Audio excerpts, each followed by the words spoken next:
a tão sonhada sexta-feira, meu irmão. Que semana de luta, hein? Vem com a gente! Tem um recadinho bom pra você hoje. Ei, alô você, preste atenção.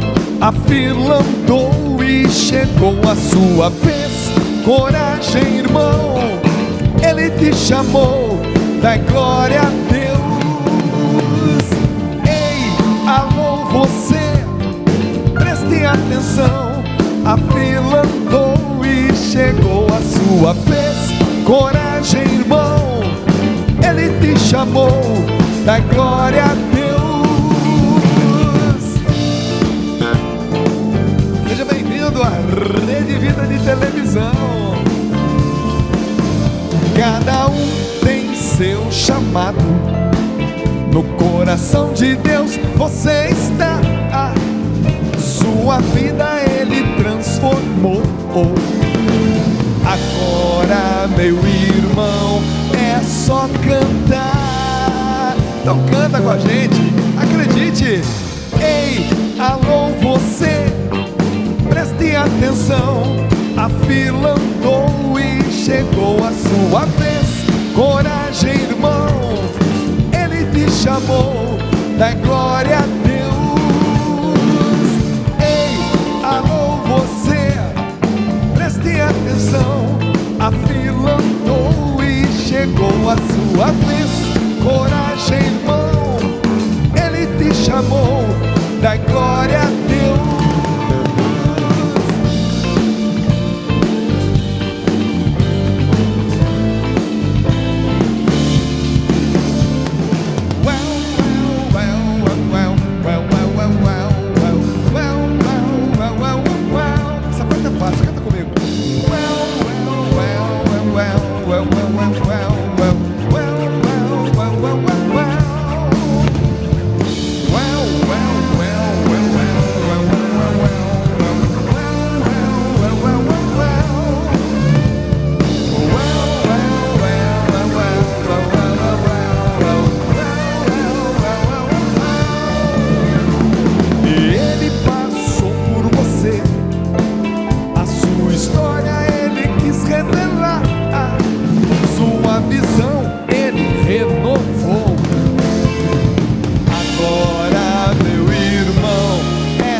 Com a Rede Vida agora, vamos lá. Ei, alô você, preste atenção. A fila andou e chegou a sua vez. Coragem, irmão, Ele te chamou, dá glória a Deus. Ei, alô você, presta atenção. A fila andou e chegou a sua vez.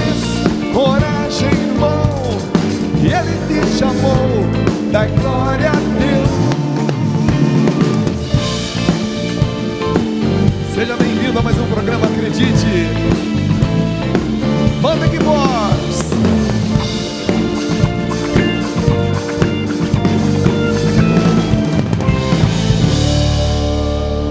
Boa noite, galera. Que alegria poder estar com vocês em mais uma sexta-feira aqui na Rede Vida de Televisão, no programa Acredite. Semana toda a gente batalhou, né? A gente se viu segunda-feira no programa Batismo de Fogo com o Padre Marcelo.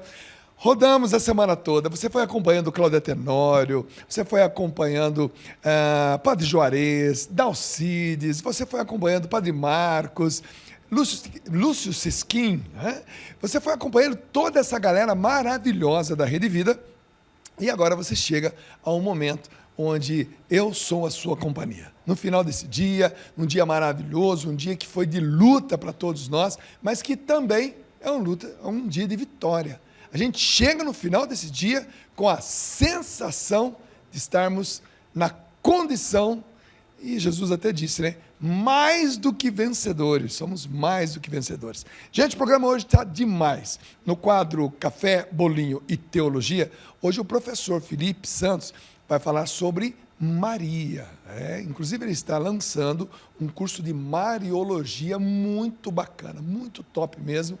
E ele vai hoje falar para nós sobre Maria, sobre essas andanças de Nossa Senhora lá pela Terra Santa, né, que pegou lá ao redor de todo o mar Mediterrâneo, saindo aqui do Egito, indo lá para Éfeso. É muito bacana o que Nossa Senhora andou, e hoje a gente vai aprender um pouquinho mais também. E hoje, o nosso convidado especial, mais do que especial, tá legal? Porque ele já teve também, me deu a graça de ser entrevistado por ele. Ele está com uma iniciativa, um programa maravilhoso. Até vou ler aqui para você, porque ele é pároco, tá bom? Da Igreja Sagrado Coração de Jesus. É apresentador do podcast que leva o nome de Padrecast. Olha que criativo, legal, né? E é o novo apresentador da novena Maria Passa na Frente. Gente, é uma pessoa super simpática. Eu estou falando do padre Rodolfo Camarota, da paróquia Sagrado Coração de Jesus. Vem pra cá, padre, vamos bater esse papo maravilhoso. Por favor, aqui. Boa noite. Sua bênção. Deus abençoe. Que alegria, tô muito honrado de estar aqui. Muito boa noite. Esse programa é maravilhoso. Eu estou muito feliz de estar aqui. Padre, para mim também é uma alegria quando eu fiquei sabendo, através do Matheus, que é o produtor do programa. Sim. Olha, quem vai é o padre que te entrevistou no Padrecast. Aí você virou e falou, não acredito, ele de novo. Não, eu tenho que falar, acredito. Ô, padre, que honra poder Não, estou muito recebê-lo. honrado. O nosso episódio lá do Padrecast, onde você esteve, está maravilhoso, está disponível. Se alguém não acompanhou ainda, basta acessar lá, Projeto Juntos pela Vida. Tem os episódios que já foram ao ar. Está sendo uma experiência muito bacana, graças a Deus. Fico feliz, padre. Ô, padre, agora, o que é ser um padre novo, animado, pároco e ainda repartir o tempo com a comunicação? Hoje apresentador aqui na Rede Vida. Que aventura é essa? Que disposição é essa? É uma aventura. Eu sou meio ligado nos 220, então sempre a gente quer oferecer mais e oferecer, claro, né? Não de qualquer jeito. Isso exige também um compromisso com cada coisa que a gente está fazendo. Lá na Diocese também há outras coisas que eu tenho colaborado. Diocese de Campo Limpo. Campo Minha Limpo. diocese é a Diocese de Campo Limpo, estou na paróquia Sagrado Coração de Jesus e há alguns 5 anos eu vim participar a primeira vez aqui na Rede Vida com o Dalcides, no programa Conta Comigo, e aí nós começamos um caminho ali, uma frequência, depois mensal, quinzenal, semanal, continuo vindo normalmente às quintas-feiras com ele tá igual ali. acreditado, né? Tanto o pote vai a bica que um dia lá fica. Exatamente, lá fica. E foi assim, foi exatamente isso aí, né? E aí a gente começou essa participação, uma amizade, foram se abrindo outras portas. Havia o projeto de fazer esse Padrecast, esse formato podcast com o nome de Padrecast na internet. É um caminho também, um lugar também interessante que a Rede Vida tem olhado. E aí, através do projeto Juntos pela Vida, que é esse projeto também onde se faz essa acolhida dos benfeitores da Rede Vida, também de muitas coisas que a Rede Vida realiza, a gente está lá, né, tentando anunciar o Evangelho, tentando mostrar também outros perfis, né, de outras pessoas que passam por aqui, e pessoas conhecidas como você, muito conhecidas. Interessante, porque nas nossas conversas a gente tem trazido coisas que de repente você não tinha falado em outros lugares. Verdade. E ali tem a oportunidade de falar, né? Uma linguagem diferente, né, do podcast, que permite que a gente entre de uma forma mais irreverente. Exato. Em determinados assuntos. E isso para mim é um desafio também, né? Porque verdade. Não há um formato aqui na casa, né, de podcast dentro da Rede Vida. Você mesmo tem também o seu podcast, muitos têm também feito, porque é uma coisa que está trazendo muita gente tem feito e promovido essa iniciativa, mas para nós é ainda um desafio, né? A gente está nos primeiros episódios, mas para mim tem sido um tempo de graça, sabe? De você perceber a riqueza de poder dar o seu pouco diante do tanto de muito de Deus, né? Claro que o tempo fica mais corrido, você viu quantas coisas aí estão acontecendo, mas é uma alegria. Para mim tem sido uma alegria. Para te responder assim com simplicidade, tem sido um tempo exigente, mas igualmente de muita, muita alegria. Graças a Deus. Bacana, estou aqui diante do senhor. É um padre jovem. Quanto tempo de padre? Vou fazer 15 anos já, nem tão jovem, já sou um senhor. Tenho 42 anos. Tem que me passar o segredo dessa jovialidade aí, que ainda dá tempo de eu usar alguma coisa. Estou com 42, vou fazer em junho 15 anos de padre. Que bacana, padre. Já não sou um jovem padre, entendeu? Não, nem um padre jovem, nem um jovem padre, mas... Já é um padre com esses 15 anos de padre, é um tempo muito bacana. Mas... Estou olhando para o senhor e estou olhando aqui para a estátua, né? A pequena estátua de Carla Cutts, né? Nesse processo de beatificação. E é a nossa igreja que cada vez apresentam mais que bom, né? jovens. Essa referência, você vê até a vestimenta, mochila, né? A aparência jeans, dele, uma mochila, um tênis.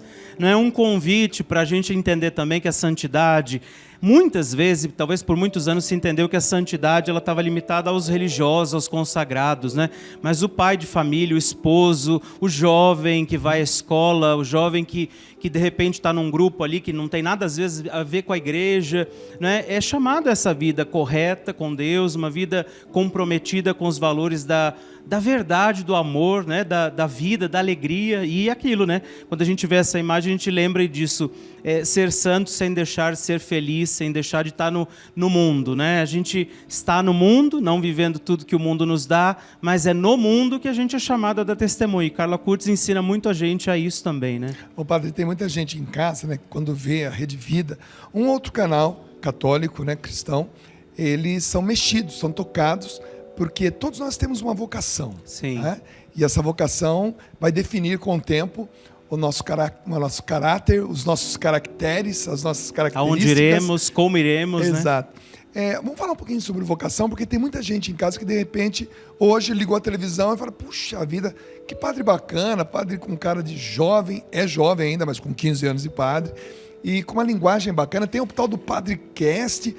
Ô padre, vamos falar de vocação para pegar essa pessoa que está em casa pensando também, se entrega, se não entrega a vida para Deus. Como é que foi o seu encontro, o seu despertar para a vocação? O meu despertar foi meio até tumultuado, no sentido de que eu sempre achei uma missão muito linda. Na minha casa sempre houve a presença dos padres, freiras. Os meus pais ajudavam na pastoral vocacional da nossa diocese. E ali eu tinha muito convívio com essas pessoas. Então, criou essa proximidade. Eu senti algo dentro de mim, um chamado mesmo, né? um sinalzinho que ia aparecendo, um desejo que eu entendia ser meu e, ao mesmo tempo, me perguntava se era de Deus. Mas ali, logo que terminei o ensino médio, devia decidir o que fazer. Mais concretamente, eu pensava em fazer arquitetura e jornalismo. São coisas que eu realmente gosto muito. E eu briguei muito, alguns 2, 3 anos ainda, depois que isso foi aumentando. Claro, eu estou resumindo aqui um processo. Fui fazer os encontros vocacionais e não porque eu queria ir para o seminário, só para eu provar para Deus que não era aquilo, para mim mesmo, que Deus não estava me chamando. Porque eu dizia assim, poxa, tem gente tão melhor que eu, tem gente tão mais bacana que eu, tem gente tão mais inteligente que eu, e o que Deus pode querer comigo, não é? E sabe aquela briga que tá todo mundo, de repente, vendo que não faz sentido brigar? Eu vou lá só para ter certeza que não é. Eu fui aos encontros vocacionais para provar que não era, e aí eu cada vez mais envolvido com tudo aquilo. Aí eu fui fazer o último retiro antes da entrada no seminário propedêutico, que é a primeira etapa, e eu não fui para o seminário naquele momento, porque eu disse assim, eu quero muito ir, mas não é possível que Deus me queira para isso, né? E aí eu disse assim, de novo, eu me desafiei, e o meu bispo não gostou, era Dom Emílio na época, e hoje ele já é bispo emérito, ele não gostou muito, porque ele via sinais. Eu acredito que as pessoas estavam entendendo, os mais experientes estavam entendendo que eu devia fazer aquela experiência, e eu disse a ele, não vou entrar. Ele pôs a mão na mesa, como não, né? Como não? Eu disse, eu quero mais um tempo, e aí eu fui cursar filosofia, que é a primeira faculdade que a gente deve fazer. Ele me chamou para trabalhar na Cúria, muito sabiamente, né, para me ter ainda por perto das asas ali. Chama esse menino aqui. E aí não teve jeito, a gente vai percebendo, vai amadurecendo também. Talvez eu até precisasse disso, né, de uma maior maturidade. E hoje, assim, eu não consigo pensar, se eu não fosse padre, o que seria, sabe? Então eu sou muito feliz por isso, muito feliz. Eu acho que para mim, eu precisava daquele tempo, eu precisei daquela briga, provavelmente para amadurecer, inclusive, porque eu fico pensando, se eu tivesse entrado naquele momento, e alguns tinham muitas certezas, né? Como alguém que vai casar. Às vezes tem muitas certezas, às vezes tem muita dúvida. Eu, naquele momento, tinha essas dúvidas. Não é nem problema de fé, não era nem, porque eu não vou casar. Não era, o meu problema não era esse. Meu problema é algo que eu acho tão bonito, tão digno, e eu acho que tem gente muito melhor do que eu para fazer isso que eu acho que Deus está me chamando. E hoje estamos aí, 15 anos. Ô, padre, tem muita gente que às vezes não caminha para uma vida consagrada ao celibato sacerdotal ou no caso das mulheres, para uma vida consagrada numa comunidade, ou até mesmo para ser uma freira, porque tem medo da solidão. E a gente sabe que existe uma diferença entre solidão e solitude. Né? Sim. O fato de você ser uma pessoa solteira, no bom sentido da palavra, não solta, mas de ser, de viver essa dimensão dessa liberdade. Explica para nós, o senhor alguma vez já se sentiu nessa solidão ruim? Ou essa solitude, essa estar a sós com Deus, com seus projetos, te faz um bem? Como é que é essa relação interior? Eu acho que as duas coisas. Eu já me senti sozinho, evidente.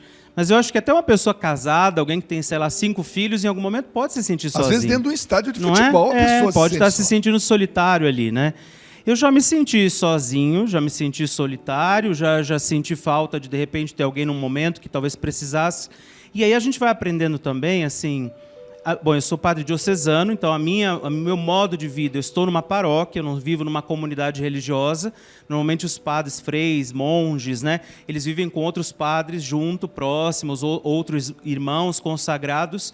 A minha realidade, por si, ela já é uma realidade solitária, eu moro sozinho numa casa, né? E tem uma paróquia grande, com muita gente sempre, muito movimento, muitos atendimentos. Porém, eu acho que você tem que entender isso, né? Quanto você precisa também estar só, me faz bem. Eu tenho pouquíssimo tempo hoje em dia sozinho. Às vezes é o tempo que eu chego em casa e o pouco que eu tenho dormido, né? Às vezes até quero. Às vezes eu até quero ficar sozinho e me faz bem, não me faz mal, né? Mas a gente sente falta das pessoas. E aí eu acho que é bom você também perceber o meu estado de vida, padre diocesano, não casado, não tenho filhos biológicos. Isso poderia ser um sinal de solidão, talvez. Mas eu acho que você tem que criar uma estrutura também. Então eu preciso de amigos, a minha família, né, que ainda é próxima, pessoas que vivem o mesmo estado de vida que eu. Então é bom que eu me relacione com padres, porque vão compreender o que eu estou vivendo, assim como casados precisarão de amigos casados por perto também, isso será bom. A minha comunidade, então é bom que eu tenha um bom relacionamento com a minha comunidade. E aí eu confesso que quando a gente vai administrando e cuidando bem disso, a solidão, quando acontece, não vai ser ruim, ela é aquele momento necessário. Porque a gente também precisa parar, e a gente vive muito agitado, com muita gente, sempre tem muita gente por perto, né? Todos os dias da minha vida, normalmente, sempre há muita gente por perto. Então, eu acho que eu entendi que naqueles momentos em que eu preciso de alguém, que não é uma realidade de casamento, de filhos biológicos, uma realidade talvez natural, que muitos vão dizer o normal, né? Mas eu crio uma estrutura de relacionamentos que me favorece para que eu não entre na solidão ruim, né? Naquele momento que provoca desânimo, tristeza, e eu me sinto abandonado, eu não consigo ainda, não cheguei nesse lugar. Então, quando eu estou sozinho, ainda é sadio, muito sadio para mim. Meu pai e minha mãe sempre nos ensinaram e nos acostumaram. Todo domingo tinha um padre almoçando em casa. A minha mãe e meu pai é aquela pessoa... A gente morava num bairro de mais ou menos 4.000 pessoas que viviam ali, uma paróquia apenas. E nós não tínhamos um pároco ali ainda. Né? Na verdade, ainda não era uma paróquia. Então, os salesianos, eles nos assistiam. Né? Todo domingo, um padre ia lá, celebrava a missa das 8 da manhã e depois o mesmo padre celebrava a missa das 4 da tarde. Todo domingo. E ele precisava de um lugar para ficar. E a minha mãe prontamente se colocou à disposição. Falou, não, esse padre pode todo domingo almoçar em casa. Então, na minha infância toda, todo domingo tinha um padre almoçando. E era uma beleza, porque ele contava história, né? Ele descansava depois do almoço, convivia com a gente, às vezes trocava. E vocês tinham contato com a humanidade dele também, exato, né? Isso eu acho que é muito bacana. bacana. Foi um aprendizado tão gostoso, e eu aprendi que ser amigo de um padre é uma das maiores bênçãos que pode existir na nossa vida. E eu, a partir dali, já criança, antes até mesmo de ter consciência daquilo que seria a minha vida missionária, e hoje isso me faz um bem tão grande, padre. Eu tenho certeza. Porque eu tenho grandes amigos padres, sabe? Que ligam, que me visitam. E é bacana essa relação, né? Eu acho que você dá a oportunidade também dessas pessoas, não são todos que vão ter essa visão, nem todos que vão ter essa proximidade, porque normalmente você tem muita gente na paróquia, não é que dá para todo mundo ser próximo igualmente, né? mas você dá a oportunidade dessas pessoas também oferecerem essa presença amiga, né? Acho que eu fico pensando, na sua casa devia ser aquele lugar que quando o padre não queria falar muito, por exemplo, ele queria ficar quieto, ou ele queria descansar um pouco, ele se sentia seguro para ir lá, até Verdade. quando ele estava irritado, quando ele estava cansado, quando teve algum problema, porque na comunidade não é que tudo são flores, né? Não é que tudo dá certo toda hora. Ele sabia daquele lugar, e isso é importante. Acho que isso ajuda Verdade. a gente, como padre, e é bonito. Veja, isso aí aconteceu há muitos anos atrás, e você ainda tem isso guardado como um tesouro, né? Então eu acho isso bastante valioso. Agora eu estou numa paróquia há quase 3 anos, 2 anos e meio. Eu cheguei na pandemia, né? Não conhecia ainda todo mundo. Tem gente que sequer ainda sabe que mudou o padre, né? Por conta dessas bagunças todas aí. Mas agora chegou um seminarista também na paróquia, então eu me propus aos domingos as pessoas nos convidarem. Eu brinquei que eu não vou fazer almoço para ele, e se eu também não posso deixar ele sem comer, senão ele vai sair falando mal da paróquia, né? E aí a gente vai nas casas das pessoas, porque eu acho isso bacana, acho isso importante, essa proximidade, para você conhecer a humanidade daquele padre também. Isso é bom, né? Cria vínculos Fantástico. de comunidade muito mais fecundos, às vezes, do que só aquilo que eles vão ter ali na hora das missas, reuniões, né? Hoje estamos conhecendo um pouquinho mais da realidade do padre através, eu vou chamá-lo por enquanto de Padrecast, porque ele está sendo conhecido aqui na Rede Vida como o padre do podcast que se chama Padrecast. Mas é muito legal. Na descoberta da vocação, para quem está em casa, porque eu gosto sempre de trabalhar com a juventude principalmente, que quanto mais cedo a gente descobre a nossa vocação, seja por matrimônio, seja por uma vida consagrada, ou uma profissão, sei lá, é sempre uma descoberta grande na nossa vida. Sim. Qual seria o conselho que o Padre Rodolfo hoje daria para aquele jovem que realmente quer descobrir a sua vocação? Eu acho que é importante avaliar, né, o que você já tem diante de você. Falando uma vocação religiosa, você ter uma prática de vida, de oração, uma intimidade com a palavra de Deus, e você também ter alguém que te ajuda a discernir. Porque eu penso que a gente, quando está nesse processo, nesse caminho, se a gente for pensar para a gente mesmo, a gente acaba, às vezes, condicionando o que a palavra está me dizendo, pode ser o que eu estou achando. O que Deus me respondeu pode ser que Deus não respondeu, sou eu que estou querendo que Deus responda aquilo. Então a gente sempre diz que é importante procurar, por exemplo, se você está numa paróquia, procura o teu pároco, apresenta isso. Ah, mas eu sou uma menina, então eu não vou para o seminário, eu vou falar com meu padre. Então ele vai te ajudar também a fazer esse caminho. Eu penso que é sempre muito importante, Dunga, a gente ter alguém com quem conversar. E se eu, por exemplo, quero ser médico, conhecer um médico, saber da vida dele. Se eu quero ser pedreiro, conversar com um pedreiro. Se eu quero ser um padre, se eu quero ser uma religiosa, uma freira, uma consagrada, buscar conhecer melhor também, para que não seja uma coisa, eu acho que eu quero aquilo ali. Ficar só na imaginação. E traçar um projeto de vida. Por isso, por exemplo, a gente propõe os encontros vocacionais. Eles não querem dizer que você, fazendo os encontros, você terá que ser freira, padre, que você vai ter que ir para uma comunidade de vida, se você fez um caminho vocacional ali. Quer dizer que você vai conhecer aquele ambiente, você vai entender aquele ambiente, vai se perguntar diante do que você é, do que você entende que Deus te chama, se aquele é o teu lugar. Então, ficar pensando, como eu já encontrei vários jovens, né, no caminho, eu tenho rezado muito e Deus está me falando, mas você partilhou isso com alguém? Você levou isso adiante, saiu do teu casulo, né? Porque às vezes isso é perigoso também, saiu do teu casulo e você partilhou essa experiência, o que você está sentindo, o que você está achando com alguém? Não. Então, cuidado, não dá para decidir uma coisa sozinho, né?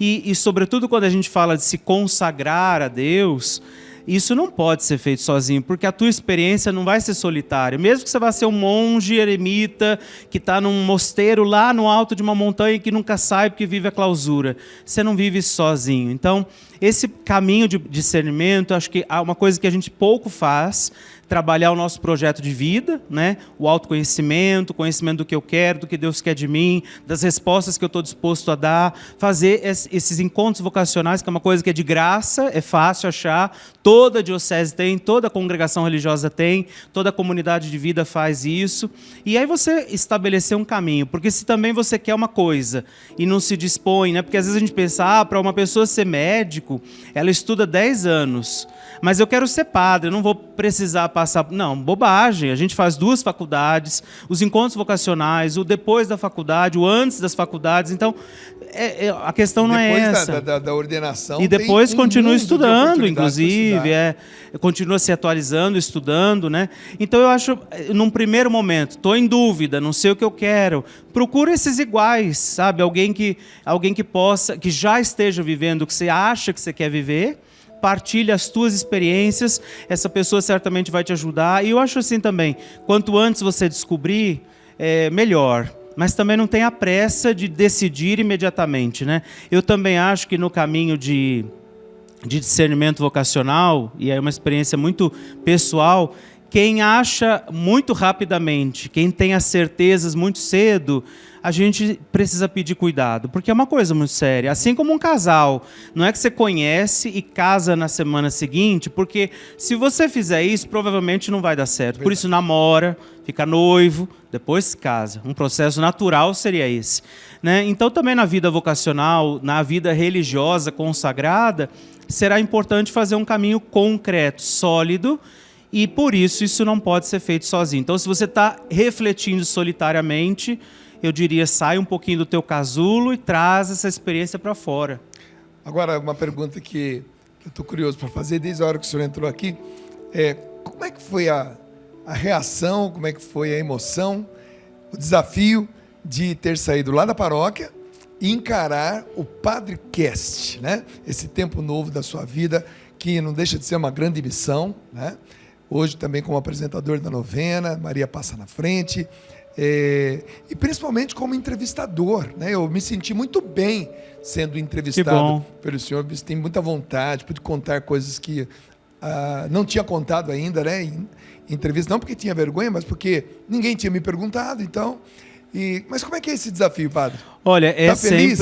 Muito feliz, é sempre um desafio, sempre dá frio na barriga. E ninguém acredita, mas eu sou uma pessoa muito tímida. E eu era muito mais. Quando eu era moleque, tímido ao ponto de chegar alguém em casa e eu ficar com vergonha de sair, assim, sabe? Olhando assim na entendeu? Porta, aí assim. Quando as pessoas veem a gente na TV, vê a gente falando, vê a gente do lado do Dunga e perguntando coisas, e ele perguntando coisas assim, mentira, né? Eu ainda sou uma pessoa tímida, ainda é um desafio sempre, mas eu fui entendendo que é uma coisa que eu gosto, né?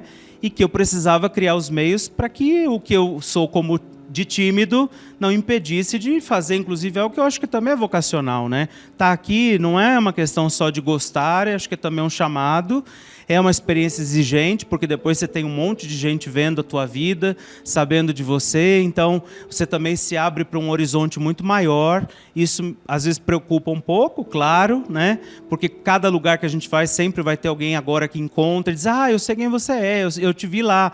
Então, quer dizer, isso também exige de nós um compromisso de vida. Eu tenho ditado, padre, não te cortando, mas apenas para acentuar isso, eu criei esse ditado comigo um bom tempo atrás. Quem se expõe se compromete, e quem se compromete amadurece no que faz. Fato, e isso ajuda, né? O amadurecimento, porque você também vai buscando crescer para você, porque você já não oferece mais só para você. Você tem um número muito maior de olhares e de pessoas que às vezes esperam a tua vida para encontrar a vida delas, ou na vida delas, uma experiência até com Deus, falando do meu trabalho aí, né? É difícil, eu acho que no começo foi mais difícil, agora mais tranquilo. Na nossa diocese, eu sempre fui colocado em lugares, porque sempre disseram para mim, você fala bem, você se comporta bem, e eu tremendo por dentro, né? A gente faz os eventos diocesanos, eu sempre sou chorando por dentro e rindo por fora. Eu vou tremendo, mas eu vou. E ultimamente eu tenho feito assim, eu vou tremendo, vou com medo, mas eu vou. Então, assim, eu entendi que se eu cheguei aqui por algum motivo, eu não sei até hoje como é que o povo da Rede Vida me acharam no momento. Dalcides me pediu voltar e voltar e voltar, e a equipe foi abrindo algumas situações e eu estou aqui. E eu não tinha nem a pretensão, eu nem imaginava das primeiras vezes que eu vim aqui, eu vinha porque eu gostei, porque chamaram. E hoje a gente está com um monte de coisas. Tem o Padrecast, que é um formato novo. O primeiro Padrecast foi muito desafiador para mim e para a equipe, porque a equipe nunca tinha feito também. Depois, agora, a experiência da novena. Então, houve um novo convite, é um novo desafio. Tem essas participações, tem as vindas nos programas. Para mim é difícil, é claro que é difícil, porque é exigente. Eu também não quero oferecer qualquer coisa, não quero fazer mal feito. Então, a gente tem também a nossa... Talvez seja até um orgulho, um ego, não sei. Talvez seja até negativo isso, de alguma forma. Mas acho que o desejo de oferecer bem o que você está fazendo me coloca também a buscar isso que você falou, né? Me exponho, me comprometo e eu preciso crescer pelo compromisso que eu quis fazer, né? Eu quero mandar um abraço pro Dalcides, que eu conheci o Dalcides em 1983. Que legal. Então, ele jovenzinho, parecia um anjo, aquele cabelinho enroladinho, loirinho, e a gente foi amigo muitos anos. Depois eu vim morar em São Paulo no ano 2001, e ele frequentava muito a minha casa, e ele também foi a pessoa que Deus usou para me trazer para cá, né? Porque ele também sentiu, né, que era para eu também estar aqui. Então, acho que ele tem E que bom isso, né? Porque ele podia, né? Se a gente pensar... E acho que esse é muito o ambiente aqui da Rede Vida, né? Porque cada um que chega, eu senti muito isso agora, né? Não é um concorrente, mas é um membro da família, verdade, né? Porque talvez se você pensa num outro ambiente, o Dalcides podia ter olhado e dizer, mas o Dunga, conhecido, famoso já, né? Uma pessoa que já chega com o nome constituído, deixa ele lá. Não, e ele trouxe para perto, né? Sugeriu a tua proximidade no ambiente que ele já está também há muitos anos, né? Então isso é bacana, eu acho que é o ambiente que a gente vive aqui é esse de acolhida e não de concorrência, ao menos eu falo por mim, falo diante do que você está dizendo agora, né? O fato dele ter te trazido significa também não ter entendido concorrência, mas acolhida, como o corpo é feito de muitos membros, né? Então a Rede Vida será mais bonita quanto mais membros esse corpo tiver, né? E, aliás, eu sinto uma alegria muito grande porque a gente fala com prazer dos nossos amigos, né? A Cláudia Tenório, né? O padre Lúcio Sischini, o padre Juarez, o padre Marcos, o padre Alessandro, o Silvio Brito, né? Agora o senhor chegando, o Dalcides. É muita gente bacana, é muita gente que torce um pelo outro, e é por isso que o resultado é a programação da Rede Vida que você gosta tanto. Padre, para a gente encerrar a nossa conversa, queria ficar aqui o programa todo com o senhor, mas sei também que o senhor está o dia todo aqui dando entrevista. Hoje foi um dia cheio aí, mas estou feliz aqui, estou feliz. O que o senhor diria para aquela pessoa que está agora te vendo nessa sexta-feira? Ela batalhou a semana toda, resolveu o problema, suou a camisa, enfim, ela chegou na sexta e agora ela está na casa dela, no sofá, vendo o Acredite. O senhor que é um homem de fé, que todas as missas, o pão se transforma em carne, o vinho se transforma em sangue, e ali temos o corpo, sangue, a alma e a divindade de Jesus. O senhor que é um homem, obrigatoriamente falando, de fé, né? Não tem como, né? A profissão exige a fé. Depende disso, né? O que o senhor diria para essa pessoa que está precisando dessa dose de injeção de ânimo, de esperança? O que o senhor diria para ela? Eu vou até olhar para cá, né? Isso. Eu diria a você uma coisa, quando eu fiz esse meu caminho de discernimento, eu fui refletir quem eu era, o que eu era, e eu me encontrei com uma palavra que está lá em Lucas, que é daquele momento de Nossa Senhora, e ela diz: o poderoso fez por mim maravilhas. Esse é o meu lema, né, do meu sacerdócio, da minha vida nesses anos.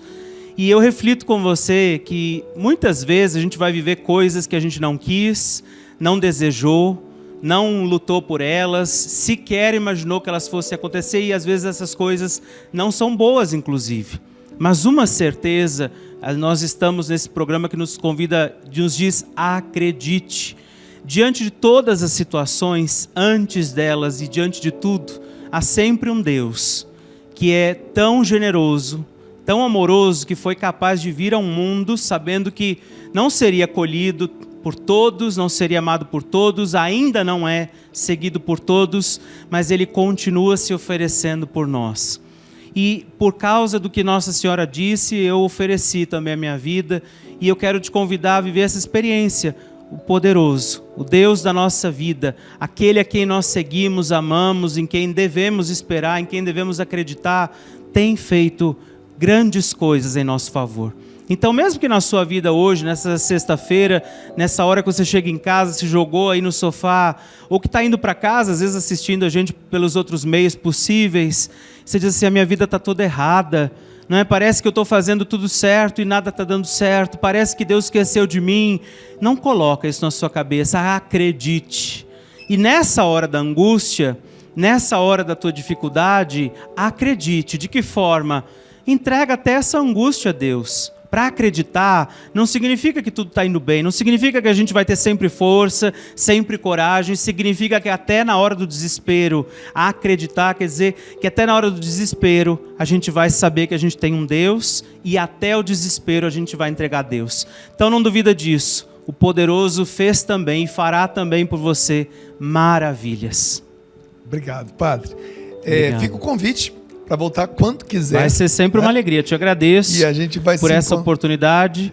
Reza por nós, reza pela nossa missão e continuemos acreditando que Deus é maravilhoso. Mas o Padre vai ficar com a gente no terceiro bloco. No terceiro bloco a gente vai rezar e a bênção final do programa, o Padre vai estar conosco aqui também, tá bom? Segura um pouquinho, já que ele falou de fé, eu canto para você encerrando esse bloco. Tenha fé, meu irmão, tenha fé, porque a fé já moveu várias montanhas e a próxima é a sua, tá legal?